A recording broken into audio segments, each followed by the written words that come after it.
Spirit in Jesus സ്ഥാപകൻ Tom സക്കറിയയും കുടുംബാംഗങ്ങളും മൂന്നാറിൽ വൻതോതിൽ ഭൂമി കയ്യേറിയെന്നും ഇത് ഒഴിപ്പിക്കണമെന്നും ആവശ്യപ്പെട്ട് മുൻ UDF സർക്കാരിന് നൽകിയ 2 റിപ്പോർട്ടുകൾ പുറത്ത്.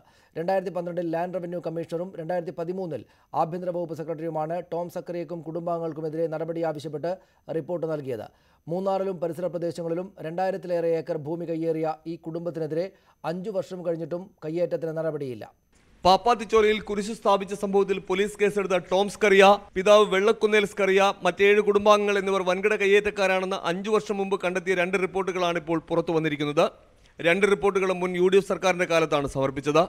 ഈ കുടുംബത്തിന്റെ വൻകിട കയ്യേറ്റം സംബന്ധിച്ച് 2012 December 1 land revenue commissioner KV വത്സലകുമാരിയും 2013 October 30 ആഭ്യന്തര വകുപ്പ് പ്രിൻസിപ്പൽ സെക്രട്ടറി L രാധാകൃഷ്ണനുമാണ് സർക്കാരിന് റിപ്പോർട്ട് നൽകിയത്.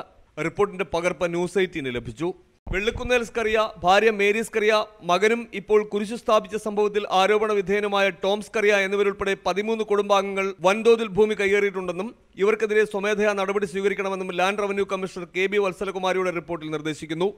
Udumbanchola taluk land board chairman, Idukki collector, deputy collector എന്നിവർക്കാണ് KB വത്സലകുമാരി നിർദ്ദേശം നൽകിയിരിക്കുന്നത്.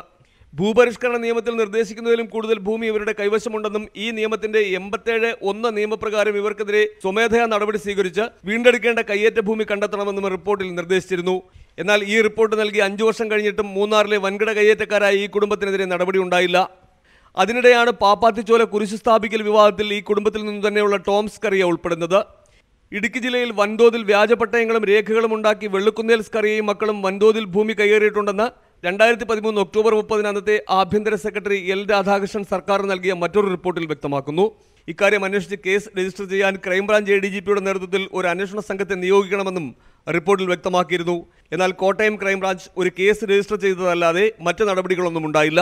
പാപ്പാത്തിച്ചോലയിൽ കുരിശു സ്ഥാപിച്ച സംഭവത്തിൽ മുഖ്യമന്ത്രിയെയും സർക്കാരിനെയും കടന്നാക്രമിക്കുന്ന പ്രതിപക്ഷത്തെ പ്രതിക്കൂട്ടിൽ നിർത്തുന്നതാണ് ഇപ്പോൾ പുറത്തു വന്നിട്ടുള്ള 2 റിപ്പോർട്ടുകളും.